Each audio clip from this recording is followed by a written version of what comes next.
All right. So hello, everybody. Thanks for coming back again to this weekly session. Joni's not here. She's in Colorado at a conference. So I'm kind of doing this in her place.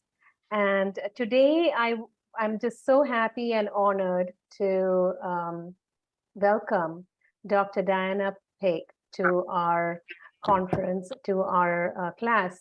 And she is a certified clinical hypnotherapist, a regressionist, I think a certified regressionist and a Reiki master.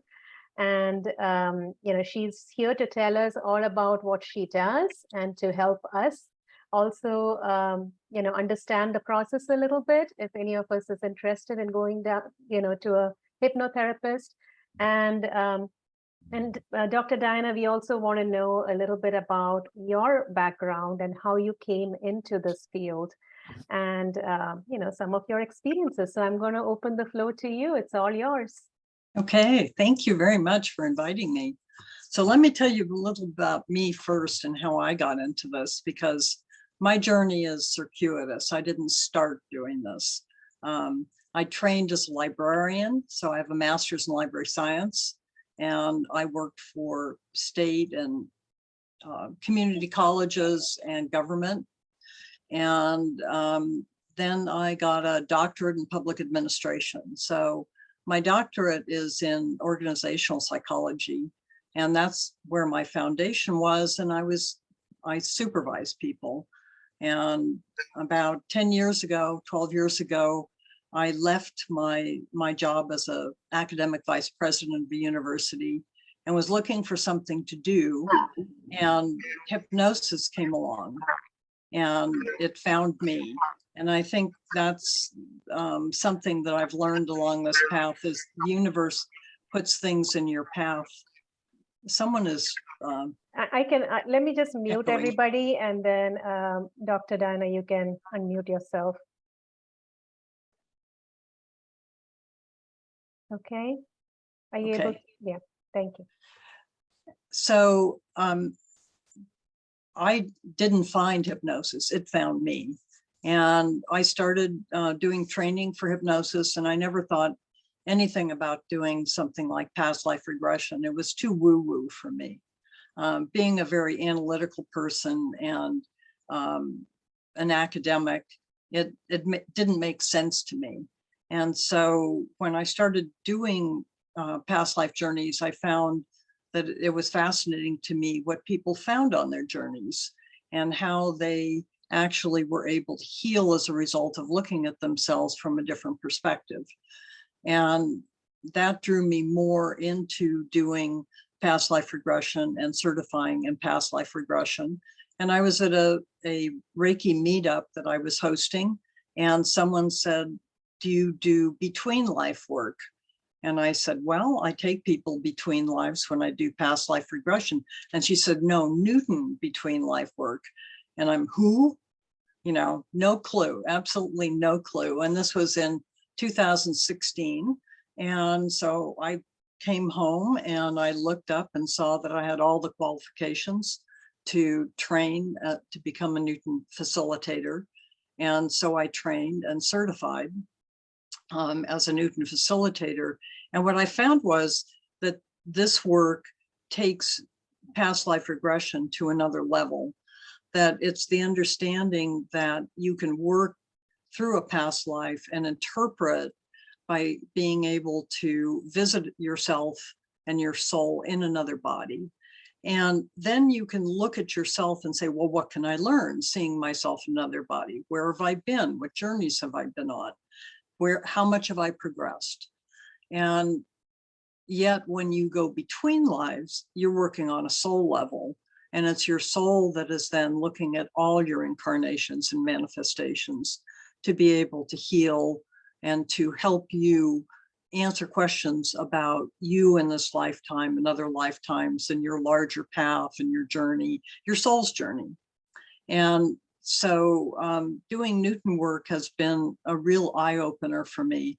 It was something that I had no idea that was doable. And as with many people who have busy brains, I found it incredibly hard to go into a trance. It was really, really difficult. I am the worst person to take into a trance. I'm very non-trusting. I don't let people take me on journeys because I don't trust I'm going to get there. And then the other part is I'm paying attention. So when I hear somebody saying, do this, or you're going in twice as deep, I'm thinking, oh, I have to remember that for the next time. So I'm listening to what they're saying instead of doing what they're telling me to do. And I find I'm very difficult. So I understand the process of being difficult going into trance. And I find that I'm probably a classic case in having a very active analytical mind and a not well-trained intuitive mind.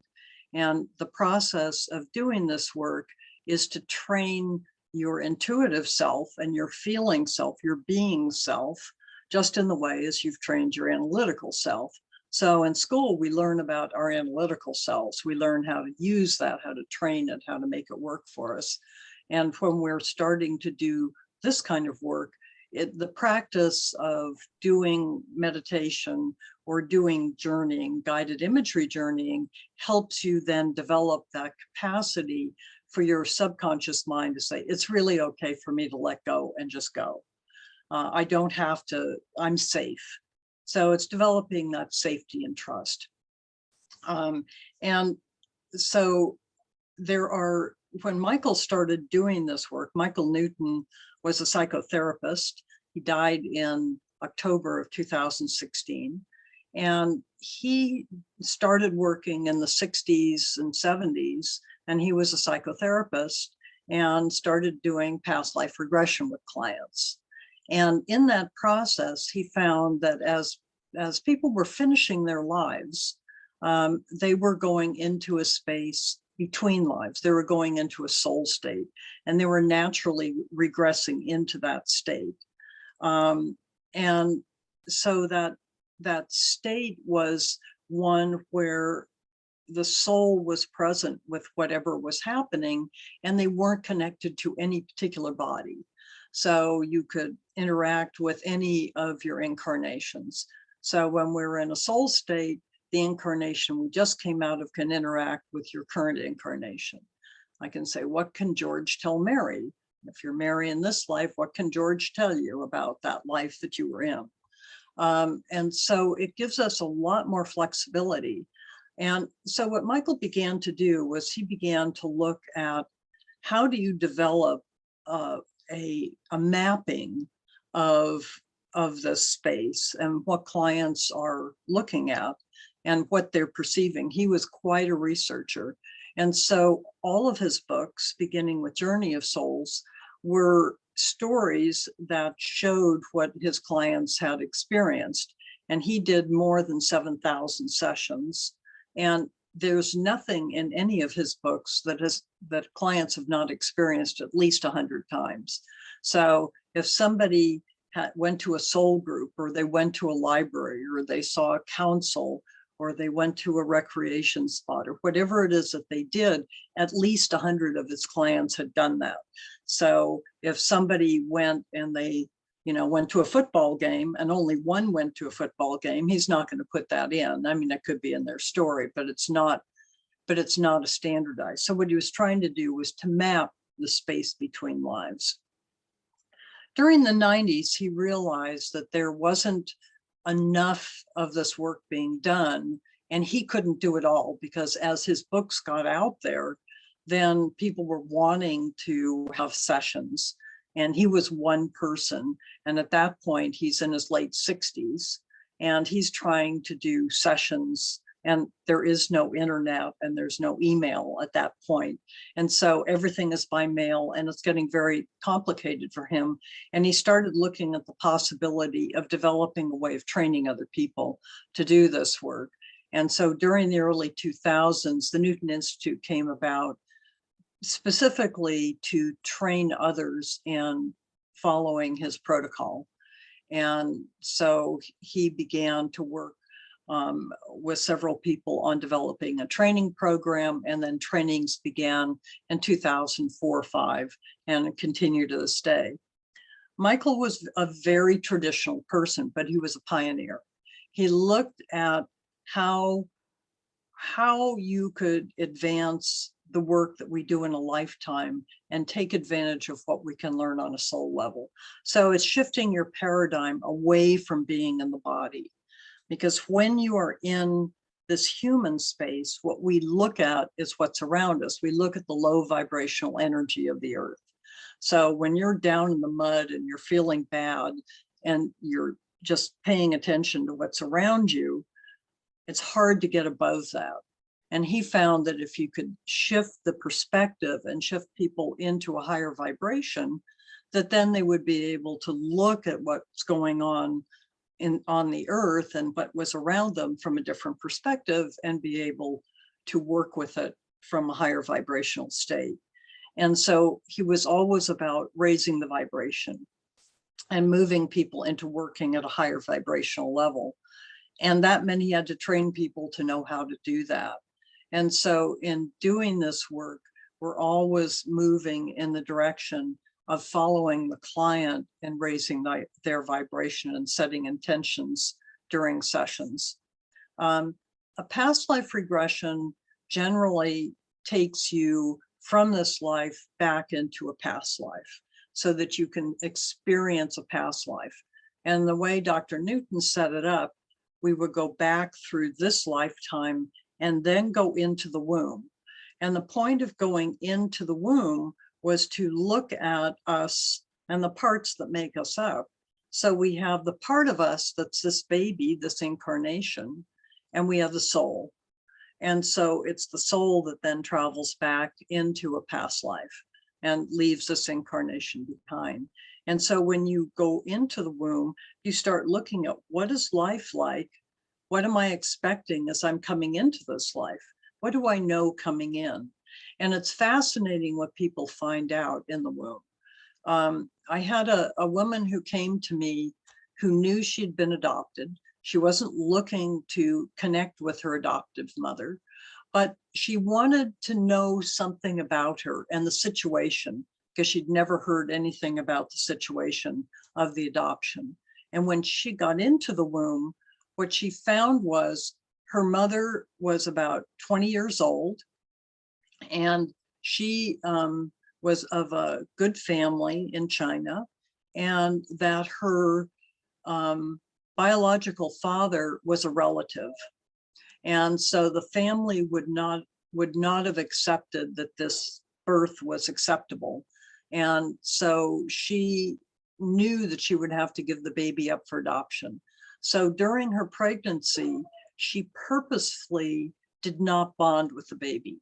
She kept her energy as far away from the baby as possible so that when the baby left her, it wouldn't have a separation anxiety. And my client said that that was really interesting because she could feel her mother's pain at not being able to bond with the baby, but she could feel that her mother hadn't bonded, and she didn't have any regret or anything about her mother or even care. You know, it's just wanting to know. And so her mother did a really good job of keeping her separate, but she found out something that she had no way of ever knowing because no one had ever told her, but she really could get a sense of this woman and what was going on. So we can pick up things, our souls know things. And when we come into this life, we get amnesia. We don't know anything of what happened before. You know, our souls come in, and as we become ourselves and get into the age of reason and the brains in this lifetime take over, we totally lose connection of where we were before and our soul connections. So sometimes you find that there are kids who are talking about what happened in a previous life. You know, there are lots of stories about children who, you know, died in accidents, and they talk about the accidents, going down in a plane crash, seeing the instrument panel, and all of those things. And it's because they're still connected on a soul level to who they were in the previous life, and the current life hasn't overridden it. And I had a man who came to me for a past life regression because he had this dream as a child where he'd been killed in a pool hall. and he wanted to know what that was about. And when we took him back into that lifetime, we found out that he had cheated on his wife, and his father-in-law accosted him in a bar room with a pool cue, and was standing there and was just really berating him, but didn't hurt him. And the guy was really shaken by it, went back to the pool table, and out of the corner of his eye, he sees someone running at him. And that's the last thing he sees until he is on the floor dead. And he sees his brother-in-law standing over him with a knife in his hand. And he had meant to scare him, to wound him, but not kill him. And so it was an accident. And so my client said, that's really interesting, because I came into this life knowing I had to be faithful and loyal. It was absolutely critical for me to do that. So he picked up the values, but it put all those pieces together to go into a past life. So sometimes people will come for a past life because they have something like that they have a memory. And other times they have a sense that something has happened in the past and they want to see what's happened, or they really want to track something that is going on. In the way that Michael Newton set this up, he did it in 2 sessions. So the first session, you would go into an important past life, one that speaks to your intentions, what you want to know. And I always ask people to write up their questions of what they want to know before that first session, so we have some intentions that we're working on. So I had a client come to me who had, she's in her 70s, and she had been in a relationship for about 35 years. And her partner had dementia for the last 20 years, and she had been a caregiver. But it was a very close, loving relationship. And my client had been married twice before, but the relationships weren't great. And when she came to me, she said, I've just been crying for 1.5 years since my partner died. And I can't stop crying. I can't get through the grief. And I want to resolve this. And so we did a past life regression into the first past life that she went into was a young man who grew up on a farm where he'd been taken in. He really didn't have parents, but people had just taken him in. And he never connected with those people and hated being on a farm in the mud and dirt, and decided he was going to go live in the city. And when he did, he went and lived in a place and worked in a stable. And something happened, and he didn't connect with people, and he was thrown out of his job because of something that happened she couldn't quite see. And what he found was, as he's going through this, my client is saying, man, I hate this life. It's really nasty. It's really boring. And so we go through that life. He never connected with anybody. He had no connections. He was just numb to relationship with anybody. And so she's finishing this life, and she goes, that was a terrible life. And so the next journey we went on, she was a young woman who was raised in a family with money, and she ended up marrying somebody, and she wasn't really interested in him, but it was the thing to do, was to get married, and didn't really connect with him. But when she had her first child, a son, she really actually connected with him. And so we could see the progression that she was learning how to connect with herself and with others. So on the journey, we're seeing this progression. And yet, as she's coming out of that life, she's saying, all I'm doing is going through and checking the boxes. Yep, did that, had kids. Yep, did that. And so everything was very superficial, just kind of going through and just, I did this, I did this, I did this, but nothing really deep. And in this lifetime, she had this long-term relationship after having 2 very short marriages, and it was very profound. And what was interesting about this lifetime is that the person she ended up having the relationship with was a woman, and she had never described herself as lesbian. And she said, I'm not a lesbian. I just happened to love the soul, this soul. This was the soul I was meant to be with, and she was in a woman's body. And so she was the one I was meant to be with and is my soulmate. And so, but what really hurts me at this point is she won't come to see me after she's died. I haven't been able to connect with her in this year and a half. And so we took her between lives and we looked at a lot of other things. And then we called in her partner, and her partner was in real life was a woman. She was a very large woman with a very large booming voice. And she's someone that I knew, and I could just feel her energy in the room. It was just like I could hear her booming. I'm not coming to help you if you're going to keep grieving. And if you don't stop grieving and move through this, I'm not coming back. It's like, I'm not going to help you stay in the grief. Your job is to move through it and experience it and go on with your life. And what she learned was it was all about staying with something from start to finish. And this experience was experiencing things in depth and being truly engaged. And so by going through the past lives and seeing this numbness and flatness, it's been a progression through those lives to get to this one where she finally said, okay, I'm going to do it.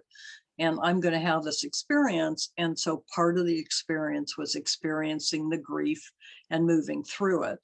And then her partner said they actually spent about 40 minutes talking. And she was talking about all of the relatives. And afterwards she said, I just put that all on tape so I'd have it. I would have the recording of it for me for later. So it's like, well, what about Mary? What about Diane? What about Sharon? You know, it's like, and so they were talking about things, and her partner said, I will come back anytime that you want me to, as long as it helps you go on with life.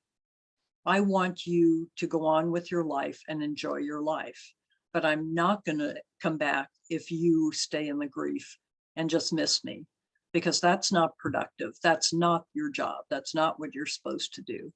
And so by doing this work between lives, we were able to go on a soul level into soul connections.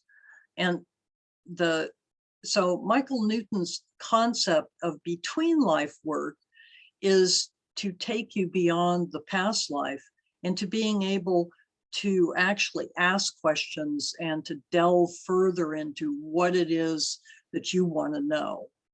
You know, what are the conditions that are going on? What are the issues that you're dealing with? In Newton's paradigm, he sensed that we had guides who are with us from the time our soul was born. And from the time of your soul is born, then your soul and other souls that are born about the same time are born into a soul group.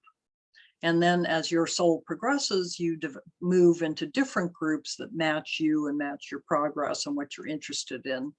And so we end up with souls that tend to work together, that come into incarnation together.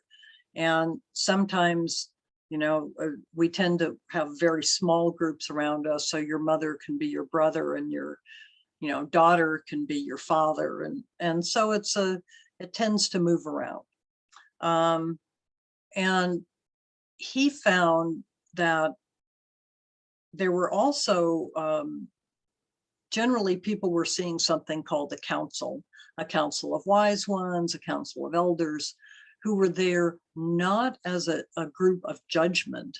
You know, they aren't judges. They're there as wise beings who are able to support you in doing the work of a lifetime and setting up the lessons of a lifetime. So the paradigm is that before you come into this life, you choose the lessons you're going to work on. And if you choose the lessons, you may not choose the exact work, but you're working on the lesson. So your lesson may be patience, or your lesson may be about self-love. And there obviously are some of these lessons that you would work on for 1,000 lifetimes and never finish. And so to me, when I learned that I could be working on self-love and patience is the big one for me. I find that's one that is very difficult for me, is self-patience. I'm getting better at patience with clients doing this work because I have to sit and hold space for clients. And sometimes a client will be in a space for 10 or 15 minutes, and I have to stay present and not look at my phone and not get distracted because I'm holding space. So doing this work requires patience. And so it's teaching me that. But some of these lessons are ones that you'll work on for 1,000 lifetimes. You'll never finish them. And so it releases me from judgment, because how am I doing? I'm working on the lesson. I don't have to finish it. I don't have to do well. I simply have to learn. And what we find working between lives is our guides are not judges. Judgment is a human issue. It's a human concept. And humans, it's kind of like humans are great at it. We do a really good job of judging everything. And it's a survival instinct. You know, if I'm judging to keep me safe. And yet, as humans, we tend to take that beyond just keeping safe. We do a lot of judgment that then becomes harming to ourselves. And what I find when we go between lives is that our counsels are not judging. They're trying to help us see how we are working through a lesson and what is working for us and what isn't. And so when we ask them questions, sometimes they don't answer. It's like I could ask a question and I don't hear anything. And so then it's like, it isn't that they aren't answering, it's that I'm asking the wrong question. So I have to rephrase the question. And a lot of times when I'm working with clients, I ask them to come up with a question and phrase it. And I find that there's no answer coming back and they're getting frustrated. So I'm usually talking to the guides and saying, okay, what's the question we're meant to ask here? What is the right question? What's a good question? And so I will rephrase the question based on what they are giving me. And then we get a different answer. They will never tell you what to do. We have free will. So our counsel is here to support us in our learning. They're not here to tell us what to do. So if I'm trying to figure out if I should live in California or move to New York, they're not going to tell me. They're going to go, either one will give you experience. You will learn from either experience. It's up to you to choose. It's your choice. But I can ask the question, how might my life be different if I moved to New York? What might I face? What are some of the lessons that might appear if I moved to New York? And then they might tell me, well, you're going to face snow, which you don't have in the Bay Area. You know, you're going to face winter. You're going to have different people. So it's like they will give you answers in the way that you phrase the question or not. This work is really about learning about yourself and learning about self-love. I mean, if we think ultimately about what our connection to the oneness of the universe is, it's all about the infinite capacity to give and receive love. If love is all there is, our ability to perfectly align with love is the goal, and be love. And in the human form, that's practically an impossibility, because we have all of these human constraints of the human condition that get in the way of us loving ourselves and having a lot of frustration with ourselves and with others and situations and money and whatever it is. There's a lot of judgment and difficulty in loving. And so ultimately it all comes down to loving yourself and being in perfect alignment with the loving energy of the universe. And we have to be in a place where we are conditioned to be open to that and align with the river of abundance of the universe. And when we align, we can remember it, and then we can know it. So it's a process of aligning, remembering, and knowing. And the more you do this work, the easier it is to know your connection. I think that's why it's easier to move into a state of connection when you meditate and when you're aware of what it feels like to be there. I find that I do Reiki and I do this deep trance work all the time. And I find that I have a physical sensation in my body when I'm connected. And when I first did it, it was like, wow, isn't this amazing? And now I recognize it as a state of being. So it's very straightforward. So there's a question here about aligning, remembering, and knowing. How do you get started? Well, you get started by meditating, by beginning to do work with yourself, to do guided imagery, to begin to align with your being self. If we think of the parts of us, the being self and the doing self, I tend to think most of us are human doings rather than human beings.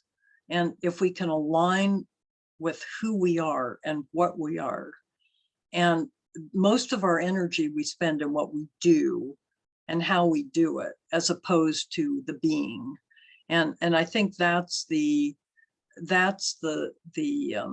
issue that most of us work on when we go to therapy. It's about what's going on in my life and what am I doing? I'm working with your being self. I'm working with who you are in this body, in this lifetime, and on a soul level. And that's what this work about is, who are you and what are you and how do you align with that energy? And I know that I'm in alignment when I can feel it in my body. When I'm doing Reiki, I can feel it. When I'm doing deep trance work, I can feel it because I do it all the time and it's known to me. And I think that's why practicing really helps, of any kind of meditative practice, so you know what it feels like. Because much of this work is using what is stored in emotional memory. And emotional memory is deeper usually than what we see, what we know, cognitive memory. So it's a deeper sense of self. And so that's what we're hooking into. And so it takes practice. And sometimes you need to work with somebody to get started. I find that sometimes it's hard to get started on your own. And just to get started and get a sense with somebody can help you find how it feels to you. And you can get some guidance. So someone is asking, can you speak about Akashic records? The Akashic record is the record of your soul journey. And in Newton parlance, there's a library and your records are there and you can access them.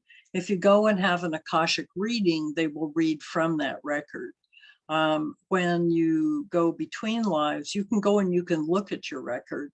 And sometimes your guides will say, when you ask about things, they'll just send you to look at your record. I had someone during my training that I was working with who, when his guide sent him to view his record, he had an iPad and it was like pictures were popping up. And then he had to spend time with it. And a lot of times what you get out of your Akashic record is downloads. So when we're working with our guides, it's not language-based, it's beyond language. And so you get the sense of knowing, you get an influx of knowing and knowing who you are. When I had an Akashic reading done a couple of months ago, I asked about my lives and they said, you really don't need to know about your individual lives.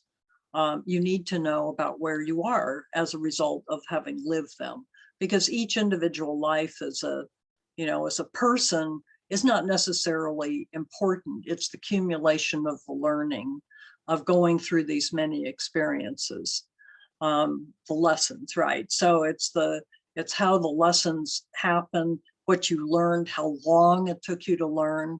If it took me 100 lifetimes to learn not to beat up on other people, well, maybe it took me that long, so it doesn't matter in soul time. It's just that some of us are slower than others in learning things. And some of us choose, because it's free choice, choose to work slower or faster. So I've had clients say, how come some people live, such perfect lives, such happy lives? How come they don't have any issues at all? Well, of course, in the first place, you can't really judge by what you see, but you also can choose. You may have had 10 or 15 lives, and that you deal with the same thing, and you go, I just can't deal with this anymore. I don't want to work on that lesson now. And so you'll choose with your guides to work on another lesson. And you may say, I know I need to incarnate, and this time I want happy relationships. I want a life where I'm happy, and I just want to be in a body where I can appreciate being human. And so that can be a choice. So we have the ability to choose how we incarnate, the lessons we work on, the speed at which we incarnate. Sometimes I have run into souls who are at the point where they're just choosing to incarnate because they like being in a human body. And they like being in this form. And I'm thinking, oh my, you're obviously more progressed, than I am, because sometimes I really don't like being human, and I struggle against it.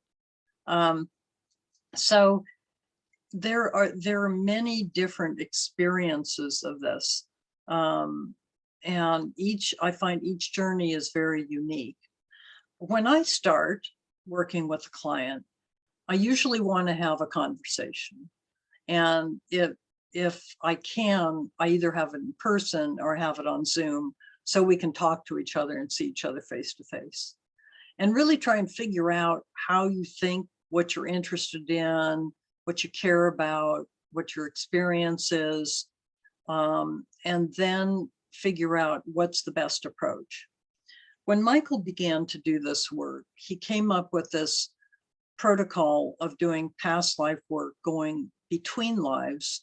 And that became the way that Newton facilitators have been trained, were trained in 2005 on. Since that time, people have really changed. I mean, look at how we've changed in relation to technology. Look at how we absorb information. Most of the kids in school today are learning visually rather than reading. I mean, that shift has really taken on a lot of dimensions now. And I do find that that there are different ways that people absorb information and work. I see someone has a hand up. Janine, did you have a question?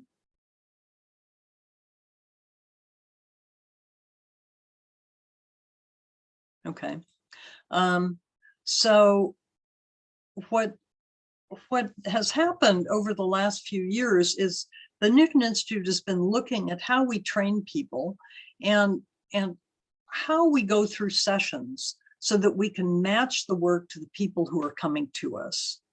And I find that people who tend to work a lot with things and have very busy analytical minds sometimes have difficulty allowing their conscious minds to sit on the side.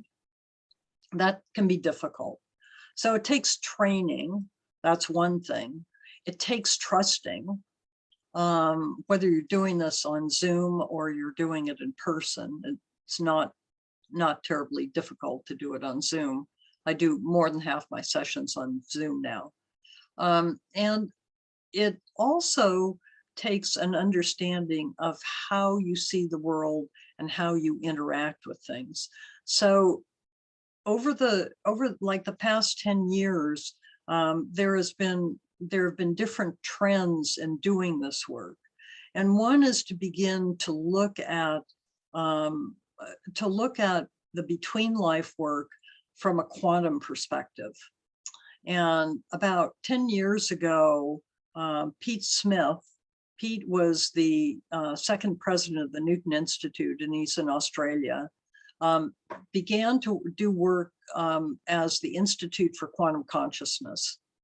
And he has developed a method for quantum consciousness journeying that basically builds off of the Newton work. And so it doesn't go through past life, between life, going through a very structured process.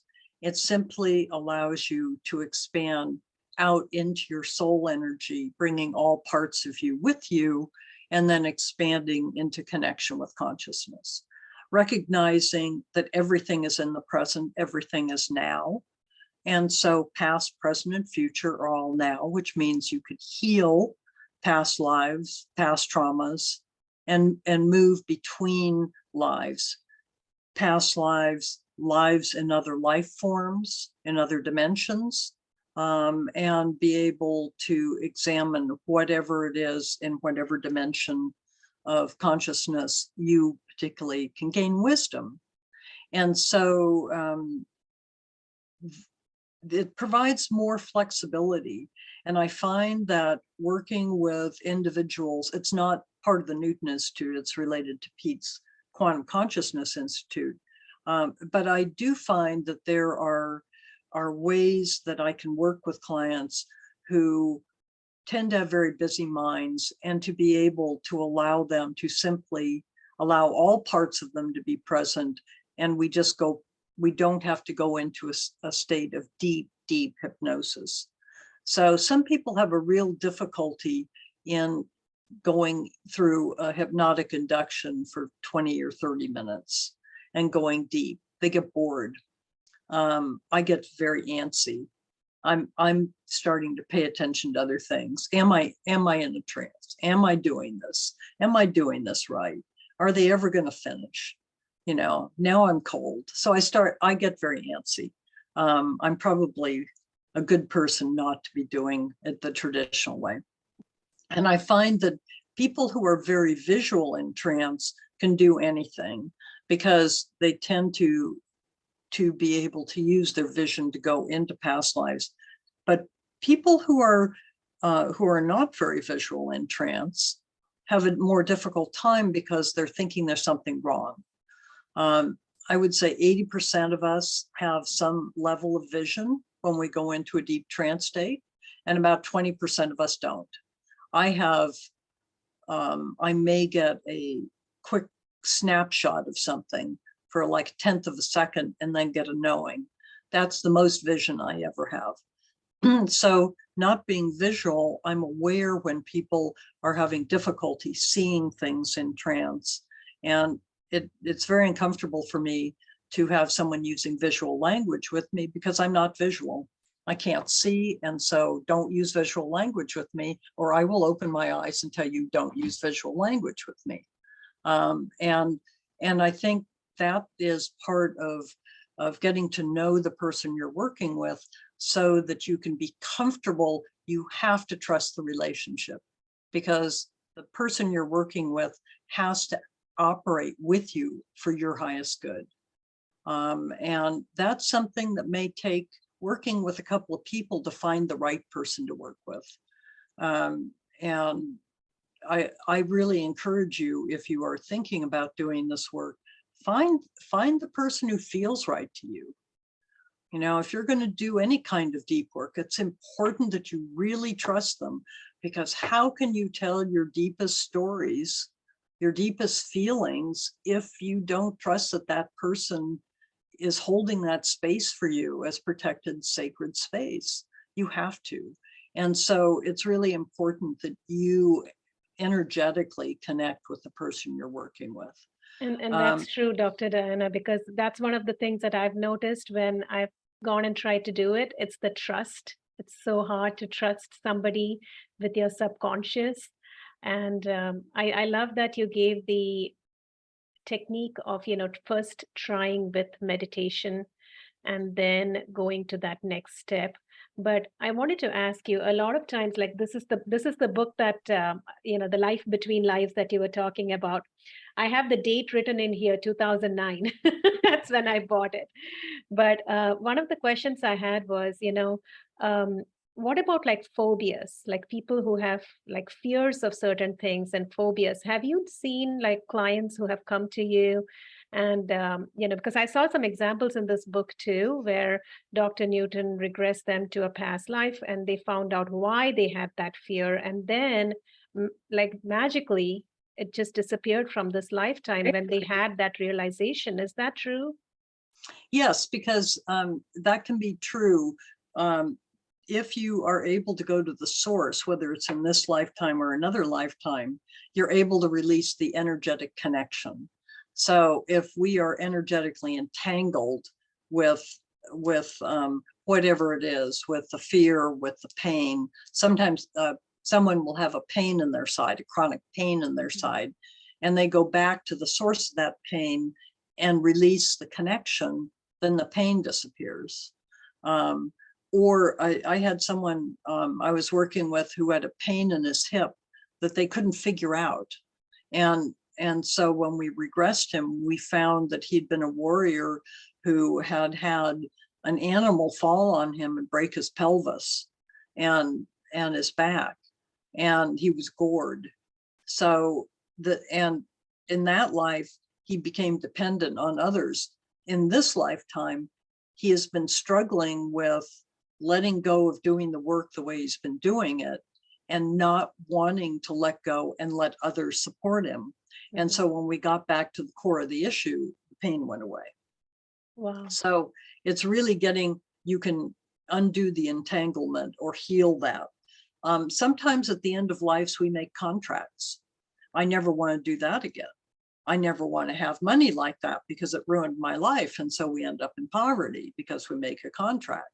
Or I had someone who had an issue with food, and she said she died of stomach cancer. And she said, I love having food at the center of my life. I want that again. She struggled with obesity in this lifetime. So it's the connections are ones that you can go back if you can find the kernel, whether it's in this lifetime or another lifetime, then you can begin to release the entanglements. So fascinating. And is it true that children have memories before? Because in the Indian scriptures, they say a child, before he or she can learn to speak or start talking in this lifetime, they remember their past lifetimes. And then when they start speaking, they forget because they are not supposed to, remember it after that point. Is that true from your clinical experience? I've found that people have memories up until 5 or 6 years old. It's like the age of reason. And what's happening is, if we're storing it an emotional memory, it's before the cognitive part of the brain is developed. And so the cognitive part of the brain is where the ego begins in this lifetime.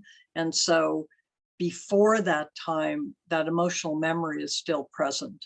And then it gradually fades as we become ourselves and recognize ourselves in this body. Wow. So it's during the process of individuation into who you are in this lifetime that you begin to lose that connection. So one thing I did want to talk about was the relationship between doing this deep trance work through the Newton way or the quantum way and what's going on in the world of psychedelics. And you may be aware that there are clinical trials going on right now. There's an organization called MAPS, M-A-P-P-S, that is an organization involved in doing clinical trials of MDMA, and they're in their 3rd trial right now, hoping that MDMA will be approved for working with trauma. And in doing their work, what they're finding is that it's not just the drug, it is the engagement with a therapist and the psychotherapy that goes along with the drug, and that having the trusting relationship with the person or persons that you're working with is critical to doing the work, that the drug opens you up, and it's like it puts your I heard that it puts your protectors to sleep. It makes it easier for you to get to the work. It doesn't do the work for you.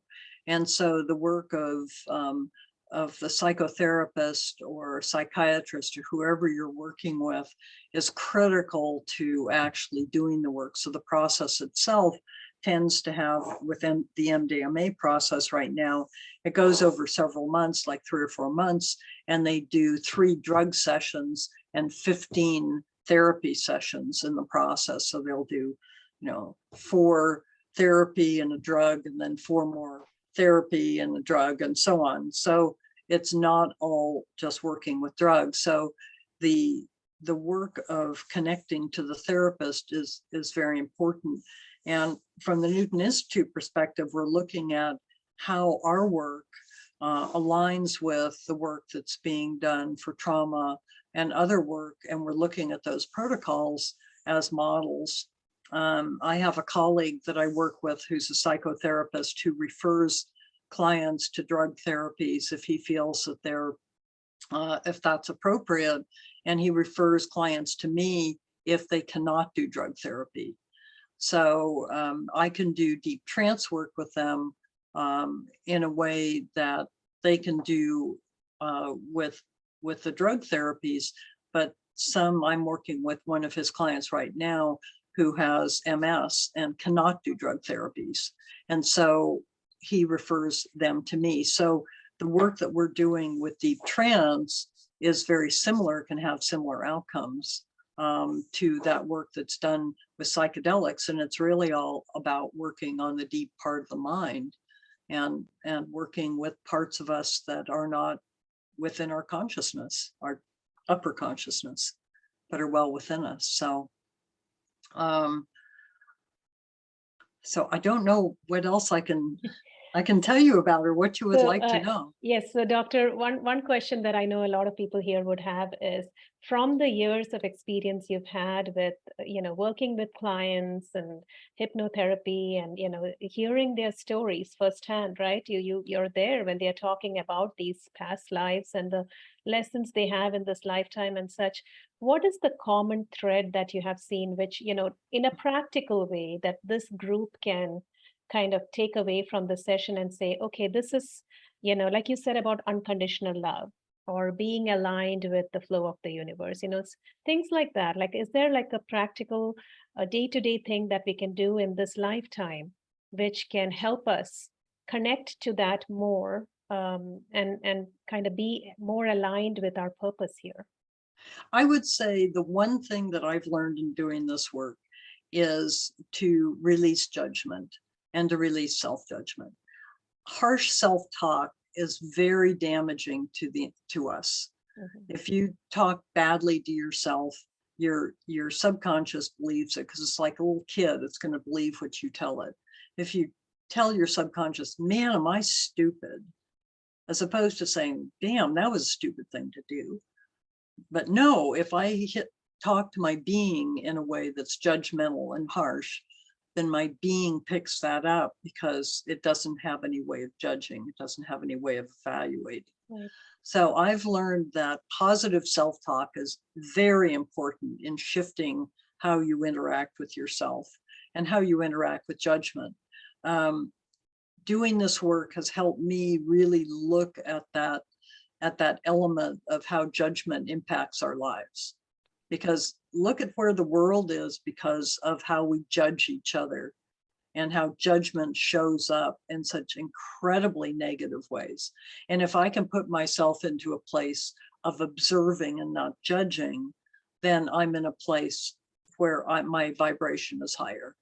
The judgment puts me into a lower vibrational state because it's like looking down on something. It's not as good as me. So I don't do that anymore. And the other is to make time to raise your vibration.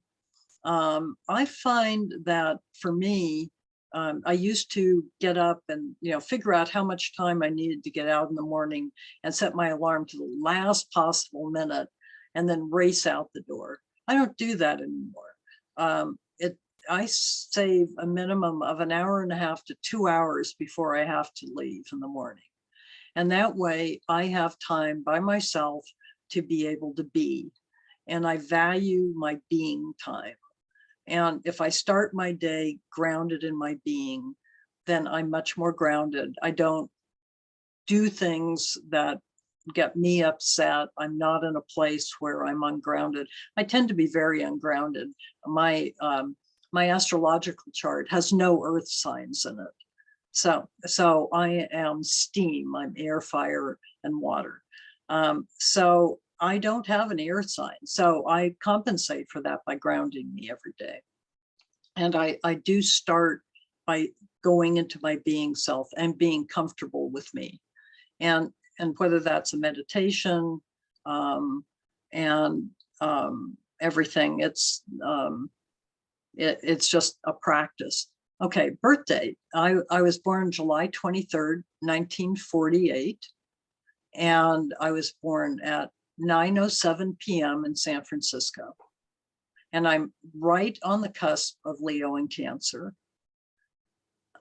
Yes, that's correct. Wow. We have a few astrologers on this meeting. Yeah. That was Madeline who asked that. She's one of our tutors at the university. She's amazing. And I mean, this is just so fascinating. I'm so happy that we could hear from you.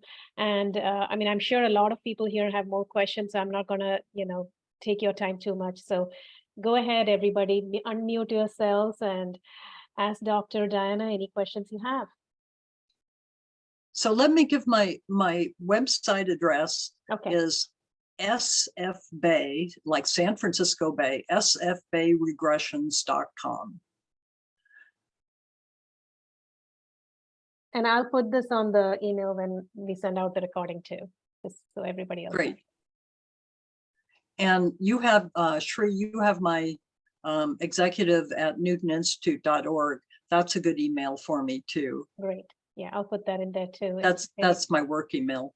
And I'm glad you said you do sessions on Zoom too, because that's, a lot of us don't live there. So that'll be great. So right. And I do find it's equally valuable on Zoom and in person because it's energy. Energy has no distance boundaries. So as long as you develop the trusting connection, then it's all good. Hi, can I ask you a question about the people that you said are referred to you that can't use medication for their mental health? Mm-hmm. So I've had success even with, which I didn't even realize I had, when I changed my nutrition.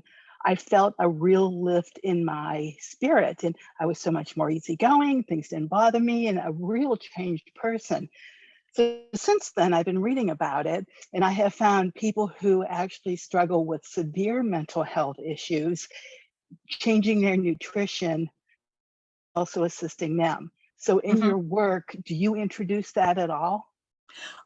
Because I don't have formal training in nutrition, all I can do is mention, the role of nutrition. For me, I use turmeric, which is an antioxidant, and it also has some benefits, some psychotherapeutic benefits. But I think having a good diet, if your gut is good, then your life is much better. And I think if you feel good in your body, then you feel good in your life. And so it's holistic. You have to look at the whole of you. Beautiful. I'm glad that you mentioned it, because it's shocking how many either go straight to the drugs or they don't mention it at all. And proper nutrition does vary person to person, what's proper for each body. But I'm so happy to know that you highlight that to people to seek what's right for them. Thank you. Yeah. The other thing that I always do is I tell people to hydrate. Most people are underhydrated. And so they get headaches and they don't feel very good and they feel cranky because they aren't drinking water. And, when I'm on long Zoom calls, I don't drink much water, but man, I'm thirsty afterwards because it's like you need hydration. So. Very good. Thank you so much. You're welcome. Hi. For someone like myself who finds it very hard to meditate just during the day, I can't seem to stop my mind. I typically will go to sleep with a guided meditation, and I'm not sure if that's really helping, but do you have any advice for stopping the mind. What I do, I do a meditation. My mind keeps going. So it's much easier for me to do something that's programmed that separates me from what's going on around me. So I will do like a chakra meditation where I focus on light coming in through my crown and moving down through each chakra, or moving up from my feet with a big red ball, fuzzy red ball of light moving up from my feet around my ankles and up around my body, and moving up my body. And I find if I do that one at night, I fall asleep before it gets to my knees. You know, it's really about getting the mind into a place of boredom, you know, and but isolating it so it's not thinking about other things. And I find if I'm able to do that, and before I go to sleep, if I can be in that spot where I'm not thinking, where there's just kind of a hum going on, then I go off to sleep very easily. But it's getting your mind into a place where it's no longer connected to the doing world. But I find doing the chakra meditation very smooth and easy because it focuses me on the colors. And if I wake up in the middle of the night and I'll figure out what color is in my mind, and then I'll just focus on the color, and I usually go right back to sleep. So my mind's very busy, and it will attach onto things, and it's training it to be able to focus. It doesn't matter what you focus on, as long as it doesn't have, you know, work involved. It's about simply being with the energy. Thank you. You're welcome. Any other questions, anybody, for Dr. Diana? This is Monica. I have a question. I was listening to a program by Dr. Robert Temple, and he's about to put a book out called The New Science of Heaven. And he talks about how soul is really plasma. And so when we leave our physical, 3D form, we go to our soul state, which is plasma. And he said, when we're in our soul state, we have no ability to increase our vibration. And so that is the purpose of reincarnating. And I would just be curious what your thoughts are from all of your experience from regression sessions, that when you come into a physical form, is that really for the karma from past? Your mission is to raise your vibration. So that's the purely highest form of vibration. That's a really interesting way of looking at it. I hadn't really thought about it that way. But when you are in a soul state without body, you have no stimuli to shift your vibration, but you do when you're in human form. So you're in a body that runs counter to a high vibration, whatever, and so that it kind of pushes you into working with that. So that makes sense. I know that that people who have experienced being in other life forms may have been in life forms that do not provide that. So in other life forms, you may be in an energetic form that does not have the restrictions of a body, or connected to a planet as part of the energy flow of a system. And so it may be a very different thing. Right, the body is to provide resistance. That makes sense. So I think that makes sense. I hadn't really thought about it from that perspective, but that certainly resonates with me.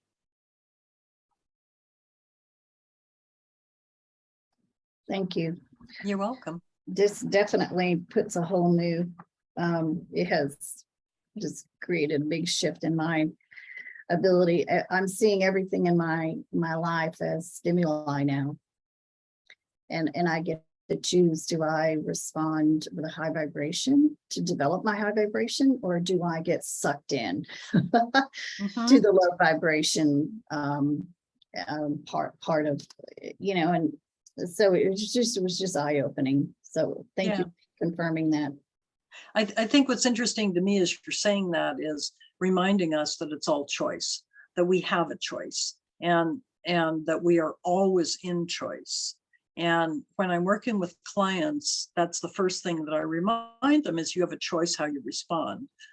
You have the way that you've been reacting, you have habits that your brain has put in place, but you do have a choice to change. And it may mean doing work in order to change. And you have a responsibility when you make, when you come into a life to make choices for your highest good or not. But it is a choice. I have a choice whether I show up for work or not. I have a choice whether I, go and buy food and then don't have food in the house, or don't put gas in my car and run out of gas. It's like those are choices. So we do have those choices in our lives. And when I recognize I have a choice, it puts me in the driver's seat of my life. So I am the one who was choosing as opposed to being the victim. Many people approach the world as victims because they're not in choice. And I think shifting people into a place of choice empowers them and allows them to see they can shift the vibration. It doesn't have to be, they don't have to stay in the mud. They can get up on the hill and look down on the mud and then assess what the mud really is. And that's a choice. I have a question about, so babies in the womb, how is this whole process of abortion, the choice to have a baby obviously it's all choice, but how does it affect the soul, like its ability maybe to incarnate and have that life experience, having it cut off based on the choice of the mother? I just kind of want to get your insight with, maybe the things that you've come across. So I've come across a couple of different things. One is that I came across a client who was trying to have in vitro and kept failing. And what she learned was that there were souls that were simply trying to come into form and to experience that process, but not be born. There are also souls that back out, that don't want to be born, and that come right up to the point of being born or not, feel it's wrong. Sometimes I had a client who had an abortion, and in her talking to that baby, the baby wanted her to have the abortion. It was not right for that baby to be born. And the baby was not unhappy that she chose to have the abortion. So the soul was in unison with the mother in the decision. And all the ones that I have seen, either the soul had already left the baby, had not joined the baby.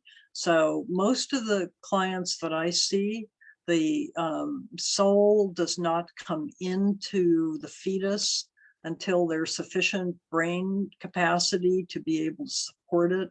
So at least 3 or 4 months. And so if you have, a miscarriage at a month, there's no soul there yet. So, when people talk about the fetus is viable at the point of conception, my belief is that the energy that's the soul energy is not there. It's just like on the other end of life, that if someone is in like a horrible car crash and they go over a cliff and the car is going to drop down 1,000 feet, the soul will leave the body before the body hits the ground. It doesn't stay through the end. And if someone is in dementia, you find that souls go in and out. The person is not very present. They're not conscious. The soul is going in and out. I've worked with someone who had a journey through dementia in her past life, and her soul kept leaving the body because it was so bored and so confused and so angry about being in this demented state. And so it would leave. And so I think it is not as simple. I think that there are many explanations. Yeah. well, when you said you go back, like when you take them back and you take them back into the womb, I guess that's kind of where I was going with my original question. Not to say that there isn't a lot of controversy with abortion and everything. Right. The reality is that you're saying that to go back through the womb so that we can understand when we come into this lifetime. And that's kind of why I wanted to see, I guess, where does that pick up? You know what I'm saying? Like, I hope science kind of can find that ground so that we can all come to like this conscious choice of what's humane with it. And but I get it. Like, even if a baby just normally dies on its own, in the womb, Right. that's just a natural abortion. That's a natural loss of life. Right. But sometimes the soul will change. So will change its mind. right. So I was very slow about choosing to be born. My soul did not decide to stay in this body until the last week before I was born. It was in and out, mostly out. And finally it was like, okay, you have to make up your mind. You're going to be born or not. It's coming down to it. You kind of have to decide here. Yeah. And so when I did my quantum journey, I went back and I looked at I asked my soul, what would have happened if I hadn't been born? What would it have looked like? And I would just have had to do the work in many other lifetimes. Yeah. But my soul was very uncertain about whether I wanted to take this lifetime on or not. So I didn't stay in and I didn't make the decision until the end. So I guess, the fetus could have been there, but my soul wasn't in it. So Interesting. I think it makes it very hard to determine at what point is life viable.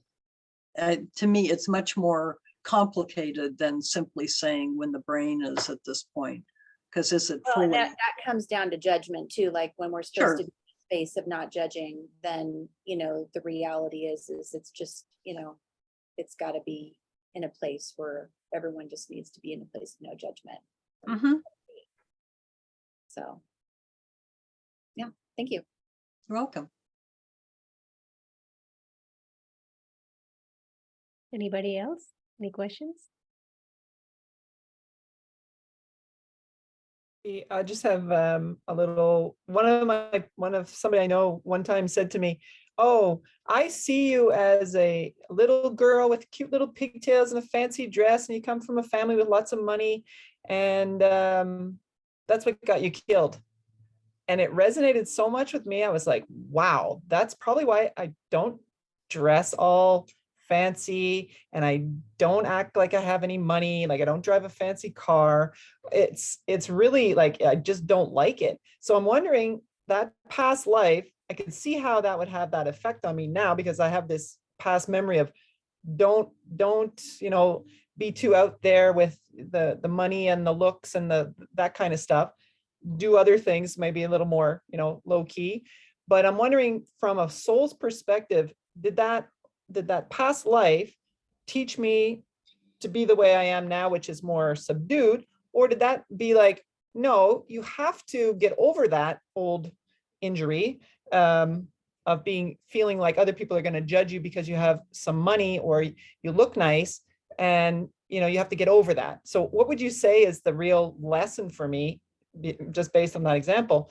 Am I doing the right thing by toning it down, or because that's really my nature, or do I have to get over that and work on putting it out there more and being more confident about money, I guess? I would say what it's doing, because you were told about it, is it raises a choice for you of how to address the lesson, because it's learning no matter what you do. So there's always going to be learning. And since it was brought to your attention, it's like, what does it mean for you? What does it mean for you in this body, in this lifetime? How does that manifest for you? And what do you choose to do about it? I think whatever you choose, it will be a lesson. And if it's coming to your attention, a lot of times it will come to your attention in a past life, and you go, well, what does that mean to you? Well, it means that in that life, I gave in to somebody else chose for me. And this life I'm choosing for myself, and the lesson is I'm choosing for me. In that life, I I folded to convention, and I had to live within conventionality. And I chose to be in this lifetime because I could actually choose what I wore. I don't have to dress. I find when I come across people who live in Victorian times, how women of a certain class have to do certain things and dress and marry and all of that. Well, why did they choose to be married, to live then? Because they had to live within those conventions, and they had to learn how to thrive within those conventions or not. And so I think there are lots of different ways you could look at that. All of it's learning. I agree about the learning part, because I think I just have to go with what I resonate. If I really wanted to dress fancy and I thought, oh no, people are going to judge me and think I'm uppity or whatever, then I would be like, oh, I'm going against my heart. But if I do feel like I want to wear shorts to work and bare feet, then fine. So, okay. Right. That's what resonates with you. Yeah. Okay. Perfect. Thanks.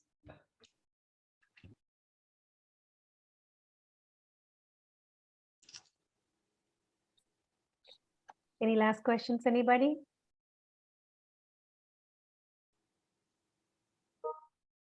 I guess I'll ask this question. I put it in the chat, but I have heard of friends that are in the clairvoyant space that they believe that some of their past relatives have reincarnated into their pets. Do you hear stories about that in your regression? And I mean, I guess as a soul, you could choose to reincarnate into wherever you want to. Yeah, I haven't heard that. Yeah. But I have heard, I have had people talk to the souls of their pets. Yes. Yeah. And that happens all the time. I had a woman who had a cat that had gone missing. And the cat's name was Thor.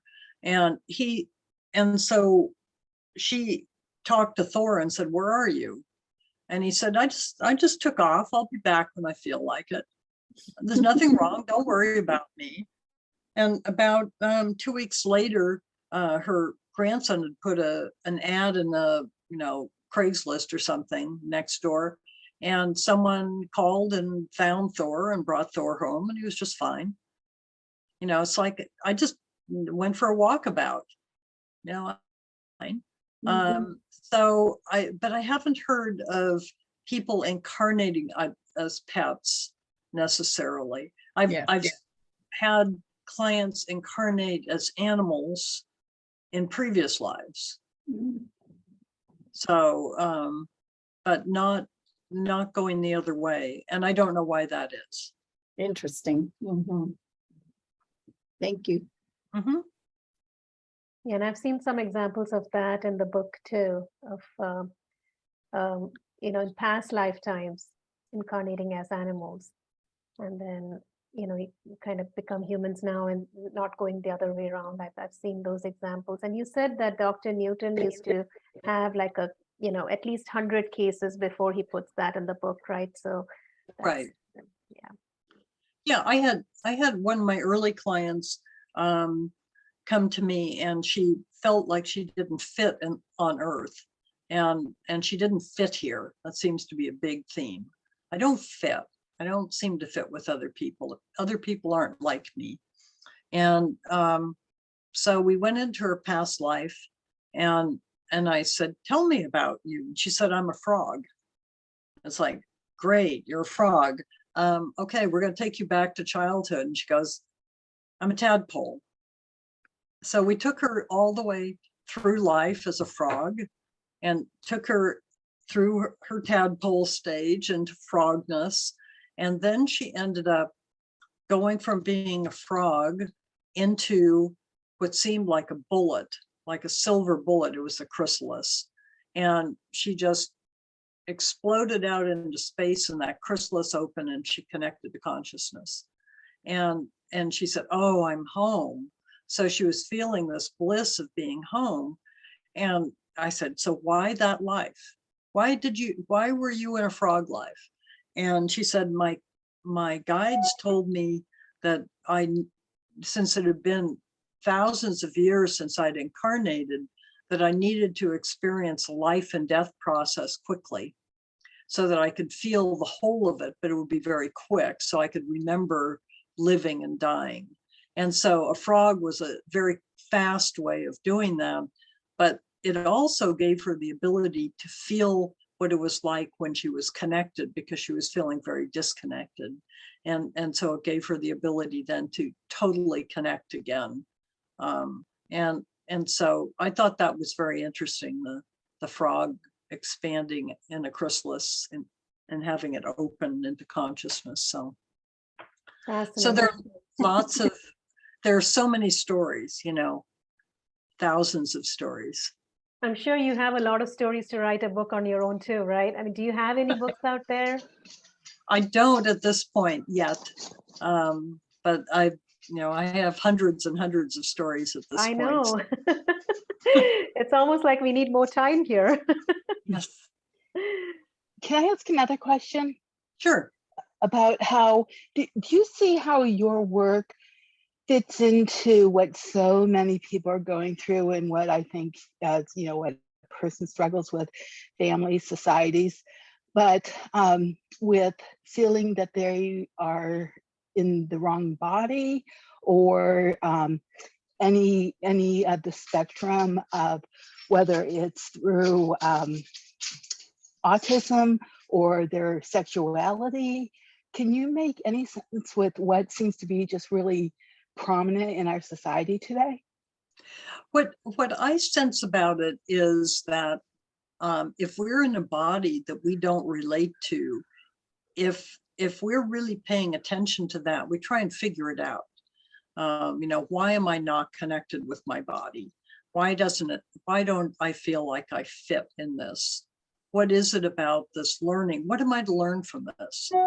What is this physical separation? What is the learning for me? What's the journey here?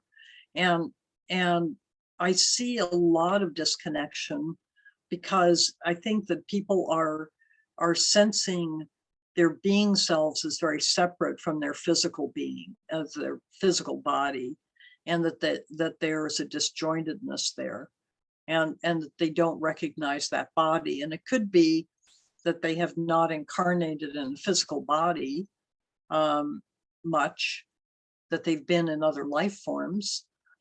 There are a number of souls who are coming in as light beings onto this planet for whom these physical bodies are very constraining. And I think that souls that tend to be older and have done a lot of work are very impatient about the physical form they're in.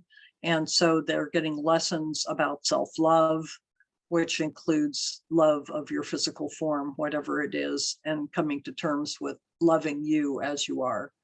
And so I think that there are a lot of souls now who are here who are experiencing that, because it's about self-love.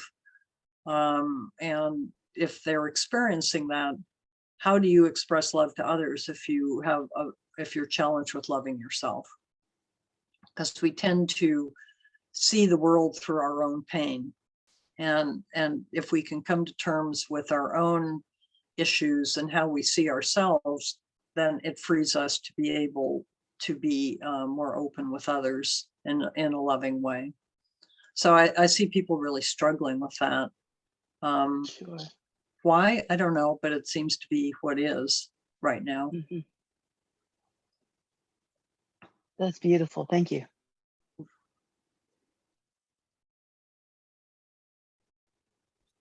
All right. Any other questions before we close? Thank you, Dr. Diana. You have just opened our eyes to a whole new area that we can all go and explore. I've personally myself been I've undergone past life regression, and it's really helped me a lot. And I know a lot of the stories that you're saying, a lot of people here, they probably relate to some of those stories. And just thank you for coming here and talking about your experience, your so many years of experience as a certified hypnotherapist, and helping so many clients. I'm sure a lot of people have come to you and walked away healed. We thank you for coming here and telling us all these stories and answering our questions. And, just very grateful. Well, thank you for inviting me. I really appreciate it. I'm always happy to share, and I'm always, happy to talk to people who are interested. I mean, my role here in this world is to help others connect to consciousness. That's why I'm here. That's why I'm doing this work.